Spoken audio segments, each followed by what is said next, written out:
Hi hello friends, welcome to the skill Aqua. இன்றைக்கி வந்து நம்ம என்ன பார்க்க போகிறோம்னா, நம்ம ஃபிஷ் டேங்க் வந்து கொஞ்சம் பயோமீடியாஸ்லாம் பை பண்ணியிருந்தோம். அதை வந்து நம்ம வாங்கினதும் டைரெக்டாக வந்து ஃபிஷ் டேங்க்கில் வந்து ஆக்ட் பண்ண முடியாது. நல்லா வாஷ் பண்ணிட்டு தான் ஆக்ட் பண்ணணும். ஏன்னா ஒவ்வொரு மீடியாவிலையும் ஒவ்வொரு பெனிஃபிஷன் ஃபேக்டரியா வந்து உருவாகும். மொத்தம் போட்டு வாஷ் பண்ணோன்னா அது ஒரு மாதிரி ஆயிரும். சரி வாங்க, அதை எப்படி வாஷ் பண்ணி நம்ம ஆக்ட் பண்ணுறோன்றதை பார்த்துடலாம்.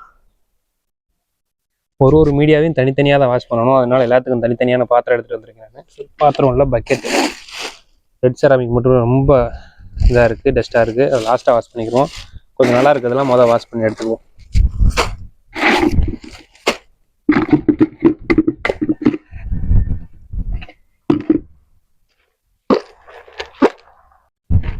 இப்போ வந்து பார்த்திங்கன்னா நேனோ கலர் செராமிக் பார், அதுதான் ஃபஸ்ட்டு நம்ம வந்து வாஷ் பண்ண போகிறோம். சரி வாங்க. வாஷ் பண்ணுறப்ப எப்பவுமே நல்லா ஒரு பெரிய பக்கெட் எடுத்துக்கோங்க. அப்போ தான் நல்லா க்ளீனாக வாஷ் பண்ணணும். தண்ணி வந்து நிறையா ஊற்றி வாஷ் பண்ணால் தான் சீக்கிரம் வாஷ் பண்ண முடியும்.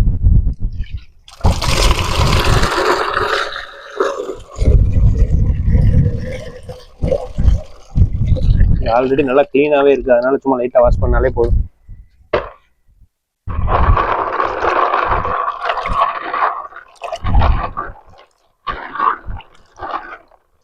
இது ஒரு 2 தடவை வாஷ் பண்ணதுமே நல்லா க்ளீன் ஆயிடுச்சு.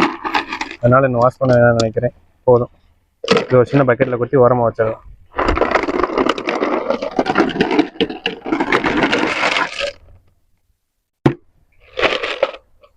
அடுத்து வந்து பார்த்தீங்கன்னா நம்ம எல்லோ கலர் பயோபால் தான் வாஷ் பண்ண போகிறோம். எனக்கு வந்து ஆக்சுவலி லீவ் வந்து ரொம்ப நாள் இல்லை, அதனால் இங்கேயே எல்லாம் ரெடி பண்ணி எடுத்துகிட்டு போகிறேன். போனதும் நம்ம டேங்க் வந்து ரெடி பண்ணுற மாதிரி.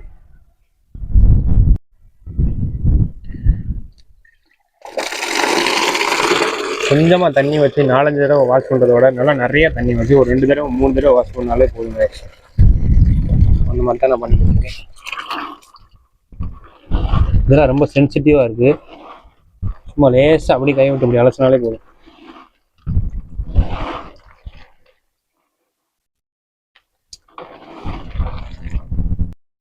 இது வந்து எந்த அளவுக்கு வாஷ் பண்ணி எடுத்துருக்கேன்னு உங்களுக்கு பார்த்தாலே தெரியும். தண்ணியில் வந்து எந்த ஒரு கலங்களுமே இல்லை, க்ளீனாக இருக்குது. உள்ளே இருக்க பயோபால் அப்படி தெரியுது.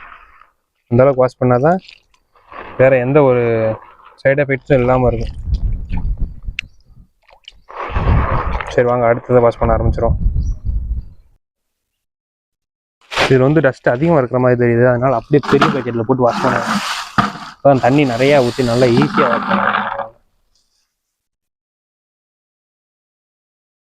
இதில் பெருசாக டஸ்ட் ஒன்றும் தெரியல. கவரில் தான் ரொம்ப டஸ்ட்டாக இருந்திருக்கு.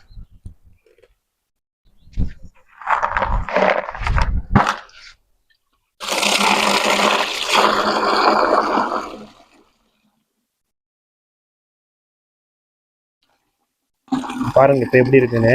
நான் வாஷ் பண்ணதுக்கப்புறம் மறுபடியும் காட்டுறேன். வாஷ் பண்ணுறப்போ தண்ணி எப்படி இருந்துச்சு, இப்போ தண்ணி எப்படி இருக்குன்னு. இது வந்து ரொம்ப நம்ம தேய்ச்சிலாம் கழுவிடக்கூடாது, ஏன்னா இது ஒரு சின்ன ஒரு ஓடு மாதிரியான அமைப்பு தான். தேய்க்க கரைஞ்சிக்கிட்டே தான் இருக்கும். அதனால் சும்மா தண்ணி நிறைய ஃபுல் பண்ணிட்டு சும்மா லேசாக அப்படி இப்படி 2 ஆட்டி தண்ணியை வடிகட்டிட்டு மறுபடியும் அடுத்த தண்ணி ஊற்ற ஆரம்பிச்சிடலாம். இது 1 கிலோன்றதுனால அப்படி பக்கெட்லேயே ஒரே பக்கெட்டில் நான் ஈஸியாக வாஷ் பண்ணி எடுத்துட்டேன். நீங்கள் ஒரு 3 கிலோ 4 கிலோ அந்த மாதிரி போகிறப்ப கண்டிப்பாக நீங்கள் தேய்ச்சி கழுவவே கூடாது. ஃபுல்லாக தண்ணியை ஃபுல் பண்ணிவிட்டு 2 பக்கெட் வச்சுக்கோங்க. இன்னொரு பக்கெட்டில் கொஞ்சம் கொஞ்சமாக எடுத்து போட்டு அடுத்து அந்த பக்கெட்லேருந்து இங்கே எடுத்து போடணும். அந்த மாதிரி தான் வாஷ் பண்ணணும், அப்போ தான் நம்ம ஈஸியாக இருக்கும். ஓகே கைஸ், ஒரு வழியாக நம்ம செராமிக் ரிங்கெல்லாம் கழுவி முடிச்சிட்டோம். ஈஸியாக எப்படி கழுவுன்னு சொல்லி கொடுத்துட்டேன் உங்களுக்கு. இது மாதிரி அக்வாரியம் சம்மந்தமான கண்டென்ட்டுக்கு நம்ம சேனலை மறக்காமல் சப்ஸ்கிரைப் பண்ணி வச்சுக்கோங்க. பெல் ஐக்கானை கிளிக் பண்ணி வச்சுக்கோங்க. ஏன்னா முடியும் தாடிமா அப்படி கிரிமினல் மாதிரி இருக்கானு நினைக்காதீங்க. நம்ம கோயிலுக்கு போய் மொட்டை போட போகிறேன். மெயினாக அதுக்கு தான் ஊருக்கு போகிறதையும் திரும்ப அந்த கல்லெல்லாம் இப்போ காய வச்சு நான் ஊருக்கு தான் பேக் பண்ணி எடுத்துகிட்டு போகிறேன். சரிங்க கைஸ், அடுத்த வீடியோவில் சந்திக்கலாம். பாய்.